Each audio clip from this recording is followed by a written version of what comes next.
Bonsoir et bienvenue à tous dans ce nouveau numéro du 7-8 l'hebdo, l'émission de la rédaction pour revenir sur l'actualité départementale de la semaine. Voici les titres de ce vendredi 3 mars. Les vacances scolaires s'achèvent à Guyancourt. La ville proposait de nombreuses activités aux plus jeunes durant cette période de repos, comme la rénovation de l'espace Point Jeune, une nouvelle décoration du lieu qui a duré toute la semaine. Elle pourrait durer, elle, plusieurs semaines. La grève des cheminots dans les transports en commun, si rien n'est encore acté, les syndicats devraient mener une action longue et dure après les annonces du gouvernement pour réformer la SNCF. Axel Persson, responsable CGT cheminot à Trappes, sera notre invité. Dans le reste de l'actualité, retour sur l'inauguration à Trappes d'un laboratoire dédié aux nanotechnologies ou encore la ville de Plaisir en pleine mutation urbaine. Les vacances se terminent donc ce week-end pour les élèves saint-quentinois et des centres d'accueil pour les jeunes ont encore fait le plein pendant ces vacances dans les communes de l'agglomération. C'est le cas notamment à Guyancourt avec un programme chargé, activités sportives mais aussi manuelles. Reportage de Nicolas Dandry. Ils avaient une semaine pour tout changer et redécorer le Point Jeune de la République à Guyancourt. Une activité manuelle proposée à la quarantaine d'adolescents accueillis en moyenne pendant les vacances. Bruno et Chahine, 11 ans, apportent les dernières touches de peinture sur le bar. J'aime bien peindre et les arts manuels aussi. Et donner un petit coup de jeune au Point Jeune, ça fait pas de mal. Je trouve que c'est mieux de venir ici que de rester chez soi. Super Mario, Sonic, une fresque conçue en partie par Dounia et Rafaela. Elle peaufine une autre fresque destinée aux studios de musique, des habitués de cette structure pour les jeunes de 11 à 15 ans. Chez soi, on reste assis, en train de regarder la télé, rien faire. Et ici, il y a plein de choses à faire. Si je reste chez moi, je vais m'ennuyer. Et ici, au moins, on s'amuse. Ce type de Point Jeune, une tradition dans la politique jeunesse de Guyancourt, accessible à tous les adolescents munis d'une carte d'adhésion pour un tarif de 10 € par an. Le but, c'est de créer du lien social entre les jeunes. Il y a un certain nombre de jeunes qui se trouvent sans activité parce que le centre de loisirs, ça ne les intéresse pas plus forcément parce qu'ils sont plus grands. Donc, c'est de proposer des activités aux plus âgés. Donc, c'est de proposer des activités différentes de celles qu'ils peuvent retrouver dans les centres de loisirs, qui correspondent plus à leur tranche d'âge et qui ne se retrouvent pas tout seuls pendant les vacances, quoi. Suite à une consultation, un espace jeune devrait ouvrir en juin prochain dans le cœur du quartier Villaroy. Il permettra d'accueillir des Guyancourtois âgés de 15 à 25 ans. Et la fin des vacances rime aussi avec retour pour les plus chanceux, ceux qui sont allés au ski. Le week-end s'annonce sans perturbations majeures en Ile-de-France selon Bison Futé. Samedi et dimanche sont classés verts. Seuls quelques ralentissements sont à prévoir au péage de Saint-Arnoux en Yvelines. En fin d'après-midi samedi, du côté des transports en commun, pas de perturbations importantes non plus à prévoir, excepté des horaires de train modifiés pour les lignes N et U à cause des travaux du Grand Paris Express. Précision sur transilien.com. Des transports fortement perturbés dans les prochaines semaines. C'est en revanche le scénario qui se dessine après les annonces du gouvernement sur la réforme du rail français. Fin du statut des cheminots, transformation de la SNCF en société nationale à capitaux publics et recours aux ordonnances pour aller plus vite. La confrontation avec les syndicats s'annonce rude. Pour en parler, Axel Persson, responsable de la CGT cheminot à Trappes. Bonsoir. Bonsoir. Les syndicats n'ont pas encore décidé du rapport de force qu'ils souhaitaient installer avec le gouvernement. Il y a une réunion intersyndicale prévue le 15 mars. Est-ce que ça veut dire qu'il y a une hésitation sur la méthode que vous souhaitez employer, peut-être des divergences aussi entre les syndicats ? Ce dont il faut être assuré, c'est en tout cas la très grande détermination des cheminots, mais aussi, je le souligne, d'associations d'usagers qui nous rejoignent sur ce combat, à opposer une résistance à la hauteur de ces attaques. Donc il y a une interfédérale, en effet nationale, qui va se réunir le 15 mars, et elle déterminera, en fonction donc des remontées des terrains des différentes équipes, quelle forme on donnera à la grève dans l'unité la plus large que possible dans tous les chantiers. Mais la confrontation va venir si le gouvernement ne recule pas, ça, soyez-en assurés. Oui, il y a une journée de grève déjà prévue, c'est le 22 mars. Elle englobe l'ensemble de la fonction publique. Les syndicats vont y participer, CGT cheminot notamment. Initialement, quand même, lundi, après les annonces du gouvernement, il y avait un ton un peu plus élevé envers le gouvernement, plus percutant. Aujourd'hui, on a l'impression que le ton semble un peu s'abaisser, s'assagir. Est-ce que ça veut dire que vous laissez la chance aux négociations, aux discussions ? Est-ce qu'il y a peut-être déjà des annonces du gouvernement en votre faveur ? Aujourd'hui, la seule chose qu'elle se borne le gouvernement, c'est d'annoncer une phase de pseudo-concertation qui vont s'étaler entre mars et avril. Mais en tout cas, sur le fond de la réforme, le gouvernement reste ferme et a annoncé sa volonté très clairement de procéder par voie d'ordonnance à des attaques d'une ampleur historique contre le chemin de fer et aussi contre la qualité des dessertes. Et il va donc falloir qu'on repose une riposte à la hauteur. Et ça, en tout cas, c'est ce qui est en train de se passer maintenant dans tous les chantiers, dans tout le territoire. On est en train de tourner, organiser des réunions pour préparer les mobilisations et les amener à la guerre. Ça veut dire la guerre. Donc ça veut dire que vous annoncez ouvertement peut-être aux Yvelinois qu'ils vont avoir des semaines compliquées de la faute du gouvernement. Ça pourrait durer plusieurs semaines. Vous, par exemple, à Trappes, quel serait pour vous un bon mouvement de grève pour faire face à ces annonces du gouvernement ? Ce n'est pas que j'ai pas envie de répondre à la question, mais c'est que pour l'instant, on n'a pas encore décidé. Justement, comme je vous disais, on va organiser des réunions dans tous les ateliers, dans tous les chantiers. La guerre est déclarée. Mais en tout cas, c'est le gouvernement qui la déclare, la guerre. Ce n'est pas nous qui la déclarons. Et en tout cas, on va relever le défi. Et c'est sûr qu'on ne va pas se laisser marcher sur les pieds comme ça. Est-ce qu'en tant que syndicat, vous regardez aussi les opinions, les sondages, par exemple, qui semblent pour l'instant, alors il faut toujours se méfier des sondages, on en a bien conscience, mais qui sont pour l'instant plutôt soutenir la réforme du gouvernement. Est-ce que vous regardez ça aussi pour voir si l'opinion va vous suivre ? On le sait, c'est important quand on se lance dans une telle manifestation ou grève. Donc, en premier lieu, ce qui est important avant tout, c'est de susciter l'adhésion de ceux qui vont partir au combat, c'est-à-dire donc dans ce cas présent les cheminots. Après, évidemment, la question, ça va être comment on arrive à élargir le conflit et à obtenir le soutien donc de la large majorité de la population et comment on va faire pour pouvoir s'y reconnaître. Ça, c'est la deuxième question. Donc, vous allez essayer de les mobiliser aussi Oui, tout à fait. Et en plus, il y a des associations d'usagers qui ne sont pas dupes des annonces gouvernementales, notamment sur la question des fermetures des petites lignes. Le gouvernement prétend donc renoncer à la fermeture des petites lignes, mais en même temps annonce que finalement la responsabilité de ces petites lignes vont revenir aux régions dont les finances sont déjà exsangues et qui n'ont donc pas les moyens de les maintenir en l'état. Donc les associations d'usagers ne s'y trompent pas. Plusieurs élus d'ailleurs dans la ruralité ne s'y trompent pas non plus et nous rejoindront d'ailleurs dans ce combat.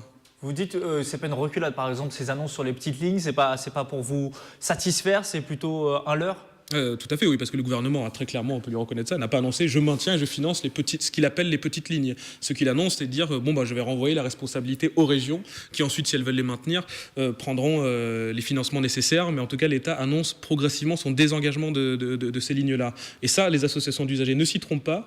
Et de nombreuses associations aussi d'élus locaux dans la ruralité notamment ne s'y trompent pas non plus. Et c'est pour cette raison qu'on les reverra eux aussi dans la manifestation du 22 mars qui ira largement au-delà des cheminots. Parce que ce qui se joue là, finalement, c'est pas qu'un bras de fer entre les cheminots et la direction du groupe public ferroviaire. C'est un bras de fer assez global finalement entre le monde du travail et le patronat et le gouvernement de manière générale. Qui il y a moyen d'élargir, on va dire, votre mobilisation. Tout à fait, oui. Parce qu'en se prenant aux cheminots, ils espèrent faire canner aujourd'hui un secteur qui s'oppose, qui résiste à leurs attaques. Vous employez des mots assez quand même durs. En fait, j'emploie juste des mots à la hauteur des attaques, tout simplement. Et le gouvernement, il ne s'y trompe pas. Il espère infliger une défaite aujourd'hui aux cheminots, de manière à pouvoir s'attaquer aujourd'hui à tout le reste du monde du travail, notamment avec la réforme des retraites qui est annoncée pour l'année prochaine.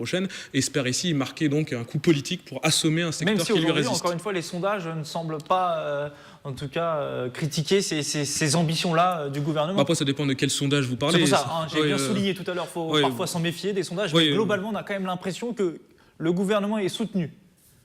Disons, ça on le verra une fois que le combat il sera lancé. Il y a un tas de mouvements aujourd'hui, dans le passé aujourd'hui, où le gouvernement semblait avoir la main dans l'opinion et finalement a perdu ce qu'on appelle la bataille de l'opinion. Ça arrivé à plusieurs reprises et nous on va s'y employer évidemment. Parce que ce qu'il faut bien que les voyageurs, qui sont avant tout des salariés comme nous, comprennent, c'est qu'aujourd'hui ce qui se joue là, c'est une question de rapport de force global entre les salariés et le gouvernement. Le gouvernement veut s'attaquer à nous, veut s'attaquer à nos conditions de travail pour faire une démonstration et mettre au pas l'ensemble du monde du travail. C'est ça qui est en train de se jouer. C'est pas juste une question du statut des cheminots ou les contractuels. Le statut, on peut peut-être en dire un mot. Est-ce que vous pensez que le gouvernement, parce que tout le monde se focalise là-dessus, c'est facile aussi peut-être médiatiquement, mais est-ce que vous pensez que le gouvernement va reculer sur cette question-là, sur cette problématique du statut des cheminots ? Ce ne sera pas la première fois que le gouvernement s'en prend à des cheminots et ce ne sera pas la première fois que les cheminots remportent une victoire sociale. Parce que vous y croyez ? Parce qu'on a l'impression que c'est un peu la ligne rouge du gouvernement, que c'est le point qu'il souhaite absolument mettre en avant, ou en tout cas dans la communication qui en est faite aujourd'hui de cette réforme. Est-ce que vous pensez que... Le gouvernement a évidemment fait le choix un peu stratégique de mettre en avant tout la question du statut des cheminots, même si il y a énormément d'aspects dans cette réforme qu'il faut absolument prendre en compte. Et le statut des cheminots, d'ailleurs le rapport Spinetta qui en parle justement. Alors le rapport Spinetta, on rappelle que c'est le rapport qu'avait commandé le gouvernement et qui s'est basé là-dessus pour ensuite proposer cette réforme. Et d'ailleurs le rapport Spinetta d'ailleurs dit bien que ce n'est pas le statut statut d'ailleurs qui est la cause des problèmes du chemin de fer. D'ailleurs, il le dit assez clairement, on peut le reconnaître. Ce qu'il explique de façon assez cynique, je trouve, dans le rapport Spinetta, c'est que le statut empêche aujourd'hui le groupe public ferroviaire de notamment se séparer jusqu'à 5000 salariés aussi facilement que dans d'autres secteurs privés. Parce qu'en effet, le licenciement au groupe dans le chemin de fer est prévu uniquement en cas de faute. C'est plus compliqué, oui. Et il est prévu uniquement en cas de faute. Si on commet une faute, on peut être licencié comme dans n'importe quelle entreprise. Sauf que les procédures de licenciement collectif, de départ volontaire ou de rupture conventionnelle collective ne sont pas prévues par ce statut. Et il explique donc assez tranquillement que dans le cadre d'une privatisation, ce statut va empêcher donc ceux qui pourraient récupérer ces salariés de les licencier assez facilement et qu'il faut donc impérativement mettre fin à ce statut pour les générations à venir. Le gouvernement prévoit justement quand même des garanties en lien avec les difficultés de votre métier. Est-ce que c'est de nature à vous rassurer, ça, si le statut est amené à disparaître, des garanties pour reconnaître aussi que c'est un métier compliqué? En fait, la meilleure garantie qui pourrait tout ça est encore vague, tout ça est à définir évidemment. La meilleure garantie qui pourrait nous apporter et qui pourrait contenter beaucoup de monde, mais ça ne suffira pas parce qu'encore une fois, il n'y a pas que la question du statut, il y a la question vraiment de l'avenir, notamment des dessertes, de la fixation des prix des billets. Il y a plein de questions qui rentrent en compte derrière, mais sur la question du statut, nous, on est porteurs d'un projet d'égalité, c'est-à-dire qu'on veut que tous ceux qui travaillent au chemin de fer aujourd'hui bénéficient du même statut. Le gouvernement, il veut impérativement suivre la stratégie qui est en cours dans plusieurs secteurs de l'industrie où on commence à introduire plusieurs statuts différents dans le même collectif de travail, des intérimaires d'un côté, des gens en CDI de l'autre. Des embauches aux conditions du code du travail classique. Et comment faire, et veut absolument créer une inégalité au sein du collectif de travail. Et ça, évidemment, on va s'y opposer. Et on ne va pas juste se limiter à défendre ceux qui ont déjà le statut comme moi aujourd'hui, mais on va absolument se battre pour les générations à venir. Parce que je vais vous dire une chose, et je pense aujourd'hui à tous nos retraités aujourd'hui qui ont mené les combats pour qu'on ait ce statut qu'on ait aujourd'hui. Nous ne serons pas la génération qui aura vendu la génération à venir. Ça, ne serait-ce que pour pouvoir se regarder dans la glace, on va mener le combat, être à la hauteur du combat de nos aînés. Est-ce que vous comprenez aussi l'argument de certains de dire que, par exemple, là, on reprend ce statut, mais d'autres points de la SNCF, que tout ça a été créé dans la première moitié du XXe siècle et que finalement, c'est assez facile de dire ça, mais c'est aussi très juste que le monde a beaucoup évolué et que du coup, la SNCF doit aussi évoluer. Peut-être le statut des cheminots. Qu'est-ce que vous répondez à cet argument-là qui tombe sous le bon sens? En fait, ce que je peux répondre, c'est qu'en fait, le statut des cheminots, pour ceux qui le connaissent, en fait, le problème, c'est que beaucoup de gens ne le connaissent pas vraiment. Il y a des gens, vous savez, qui pensent encore que le statut des cheminots, il y a des gens, mais ça peut paraître un peu d'abruti, qu'il y a la prime de charbon. J'ai déjà entendu des gens qui pensent qu'on a la prime de charbon. Elle n'existe plus depuis très longtemps. Mais en fait, le statut a évolué énormément, en fait, depuis la première version, qui date de avant la SNCF. Il n'a pas cessé d'augmenter. Il n'a pas cessé d'évoluer. Le licenciement, c'est un point sur lequel la CGT ne veut pas bouger? En fait, c'est ce que les cheminots, nous, on pense que ces éléments de protection face à l'arbitraire patronal, en fait, c'est pas quelque chose dont on a honte, c'est un acquis dont on est extrêmement fier. Et aujourd'hui, tous les salariés aujourd'hui qui subissent l'arbitraire patronal dans leurs usines, dans leurs chantiers, dans leurs ateliers, en fait, ils voudraient la même chose. Et donc, il n'est pas question aujourd'hui pour nous d'y renoncer. Et je lance un message aujourd'hui à tous les salariés qui souffrent dans leur lieu de travail, que s'ils veulent la même chose que nous, ils marcheront avec nous le 22 mars et ils seront à nos côtés, parce que s'ils veulent abattre les vrais privilégiés de cette société, ils seront à nos côtés dans la rue le 22 mars et dans la grève avec nous. Une dernière réflexion, mais très importante évidemment. C'est en lien avec cette réforme, c'est l'ouverture à la concurrence du rail français selon les directives européennes qui va s'étaler dans le temps, de 2019 jusqu'au début des années 2030 à peu près. Est-ce que finalement avec cette concurrence qui va arriver dans quelques années, est-ce que c'est pas non plus responsable de la part du gouvernement de vouloir modifier un peu plus le statut des cheminots, par exemple, parce qu'on sait qu'il y a peut-être un opérateur allemand qui va arriver avec des conditions beaucoup plus souples et qui va du coup faire beaucoup de tort à la SNCF. Est-ce qu'il n'est pas bon d'anticiper ça ? En fait, on peut répondre très facilement à cette question. C'est que le statut des cheminots, quand il a été gagné notamment par les grandes grèves, notamment dans les années 20, quand il a été étendu, la SNCF n'existait pas. La SNCF n'existait pas à l'époque. C'était 6 compagnies privées qui se partageaient le réseau à l'époque.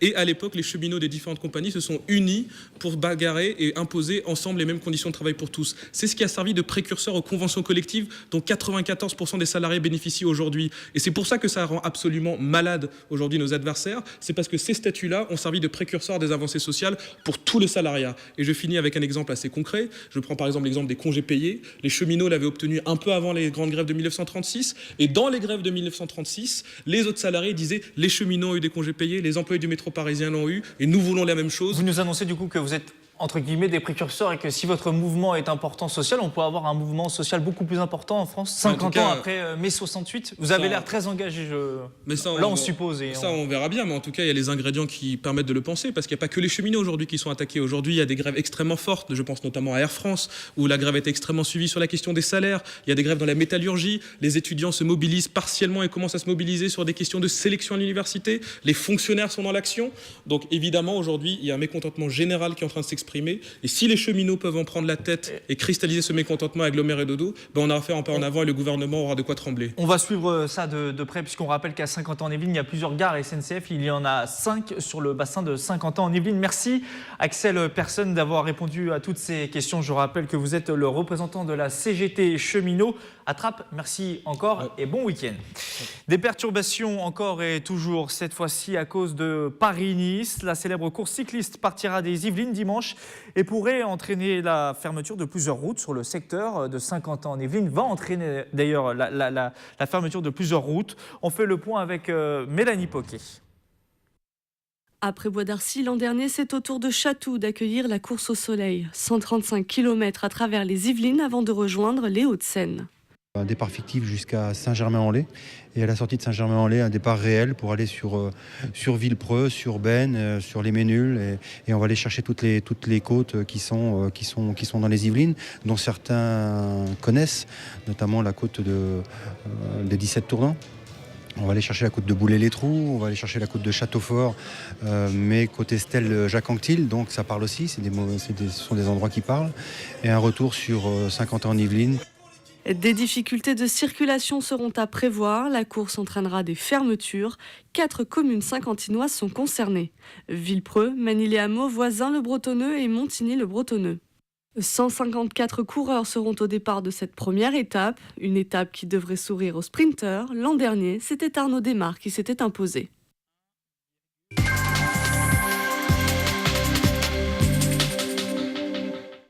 Mesurer l'infiniment petit, une activité désormais possible à Trappes avec l'inauguration mardi du nouvel institut LNE Nanotech en présence de la secrétaire d'État auprès du ministre de l'économie Delphine Génie-Stéphan, installé dans les locaux du laboratoire national d'essais et de métrologie.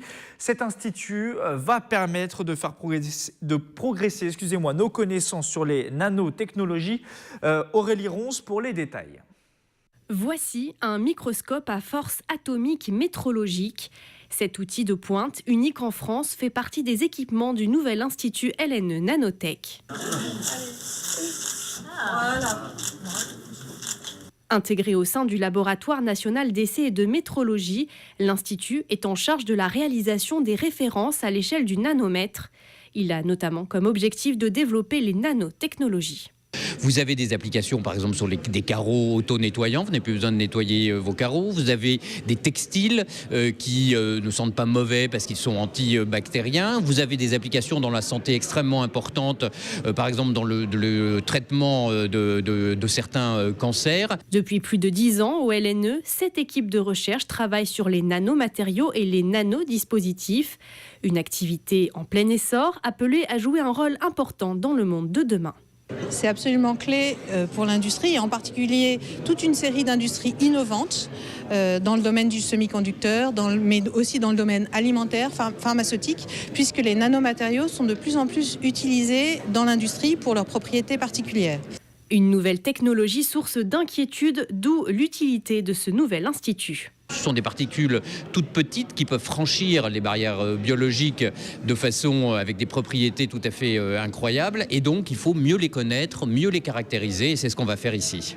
Objectif pour l'Institut LNE Nanotech, devenir un opérateur de référence au niveau national, mais aussi international. À plaisir, les travaux de requalification de la place de l'église Saint-Pierre ont débuté. 5 mois de chantier pour réhabiliter le mur qui sépare la place et le parc du château de Plaisir. La maire de la ville était l'invitée du journal mercredi soir. Extrait. C'est une place qui a beaucoup bougé à travers les siècles, puisqu'on a retrouvé des documents qui nous ont permis de voir que le mur du château s'est déplacé au cours du temps. Mais aujourd'hui, c'est une continuité par rapport aux travaux que nous avons faits sur l'église il y a quelques années, où 7 millions d'euros ont été investis dans cette église qui a été refaite complètement parce que c'était une église qui allait s'effondrer. Et donc, suite à ça, il était question de refaire la place de l'église, pas tellement pour l'agrandir, mais surtout pour lui redonner, je dirais, une logique de visibilité par rapport au parc du château et surtout le château du 18e qui n'était pas visible parce que le mur était quelque chose qui était un rempart vis-à-vis du parc. Donc aujourd'hui, on va le refaire. Permettre l'insertion des personnes en situation de handicap grâce au travail, c'est l'objectif de l'association Delos API 78. La structure dispose de 2 établissements et services d'aide par le travail sur le département des Yvelines, aussi appelés ESAT, de réelles entreprises adaptées pour les travailleurs. Reportage. Le travail se fait en équipe, nettoyer, préparer et sécher les boîtes en plastique qui seront ensuite utilisées pour le vrac alimentaire. Et l'impression d'être dans une entreprise classique, pourtant les travailleurs sont en situation de handicap. Ils sont plus de 150 dans cet établissement spécialisé. Pour la plupart, ils sont polyvalents, voire multicompétents. C'est-à-dire qu'ils peuvent travailler dans cet atelier sur un process spécifique de lavage de boîtes, mais ils peuvent aller dans un autre atelier après pour faire autre chose. Dans cette structure, près d'une trentaine de métiers sont proposés, de la blanchisserie avec une machine qui repasse elle-même les chemises, ou de la sous-traitance industrielle pour des missions de conditionnement ou de la préparation de commandes. Notre objectif, c'est de faire en sorte que quand ils sortent de l'ESAT, il y ait peu de différence entre ce qu'ils ont vécu à l'ESAT et ce qu'ils pourraient vivre dans une entreprise dite normale. Pour faciliter l'insertion professionnelle des travailleurs, l'établissement est aussi doté d'un espace médico-social. 7 personnes présentes pour accompagner et répondre à des besoins parfois spécifiques. On est quand même dans l'accompagnement adapté de la personne. Donc la psychologue va prendre un temps avec la personne quand ça ne va pas bien pour comprendre pourquoi, soit peut-être sur le plan personnel, mais aussi le plan de travail, différents collègues. Voilà. 35 heures de travail par semaine et une rémunération égale à un SMIC une fois l'ensemble des allocations additionnées. 24 établissements de ce genre sont présents sur le département des Yvelines pour un taux d'insertion professionnelle inférieur à 5%. Après 3 ans de rebondissement, l'horizon du centre nautique de Maurepas s'éclaircit. La ville et les communes d'Elancourt et de Coignères ont choisi de s'associer pour avancer sur le projet en piscine intercommunale. Les précisions de Mélanie Poquet et Quentin Lefrère. 7 avril 2015, Grégory Garestier, le maire de Maurepas, ferme son centre aquatique pour raison de sécurité. La structure devrait renaître grâce à une association avec Coignères et Elancourt. On est 3 communes touchées, vous le savez, parce que aussi il n'y a pas eu l'entretien nécessaire qui a été fait auparavant, il y a quelques années. Donc bien sûr, on est 3 communes fortement touchées, nos enfants aussi. Et bien sûr, il faut accélérer tout cela. Et en même temps, c'est aujourd'hui plus difficile de trouver les moyens. Une intercommunalité aidée par Saint-Quentin en Yvelines. La communauté d'agglomération a débloqué 2,4 millions d'euros pour le projet. Nous sommes lancés dans la procédure de l'assistance à maîtrise d'ouvrage en concession avec une délégation de service public pour la gestion de ce futur équipement et sa construction. Donc nous avons délibéré les 3 villes pour lancer l'AMO qui va nous aider à constituer le projet dans le détail avant de lancer les appels d'offres en concession. C'est une concession sur 25 ans. Nous allons confier donc à un délégataire et à ses risques également. Nous allons confier à un concessionnaire. Nous allons confier le financement, la maintenance de l'établissement, le fonctionnement de l'établissement et les différentes gestions qui peuvent concerner les renouvellements d'équipements, notamment pendant la période des 25 ans de concession. Une concertation avec les habitants va être lancée dans l'année. La destruction du bâtiment actuel devrait être effective en 2019. L'une des actualités de la semaine, c'était aussi le froid qui s'est largement installé en Ile-de-France. Les températures ont flirté avec les moins 10 degrés la nuit, des conditions climatiques difficiles après la neige et les inondations du début d'année. Surtout pour les plus démunis, à Magny-les-Hameaux, une nouvelle association, la Marche à suivre, vient d'être créée pour soutenir justement les sans-abri en leur apportant de la nourriture et des vêtements. Lundi soir, nous recevions certains de ses membres. Extrait. L'objectif, c'est de s'organiser la semaine afin de fournir tous les week-ends de la nourriture, des vêtements et ce qu'on appelle des kits d'hygiène aux sans-abri sur Paris et notamment sur le quartier de Châtelet-Les Halles. D'accord. Donc ça s'organise sous forme de package ou de kit. Donc dans ce kit, on essaye de fournir en fonction du temps et des températures et des semaines, donc soit un plat chaud, soit un plat froid, avec une bouteille d'eau, que ce soit aussi un jus de fruits ou un fruit ou une compote, un paquet de chips ou un paquet de gâteaux. Avec cela, on ajoute ce qu'on appelle des kits d'hygiène. Donc, ça sera principalement des brosses à dents, des dentifrices, des lingettes pour se laver les mains, le visage ou le corps en général. Très bien. Et puis, à côté de ça, on essaye de faire ça notamment parce qu'il fait froid en ce moment. Donc, apporter des gants, des bonnets, des écharpes.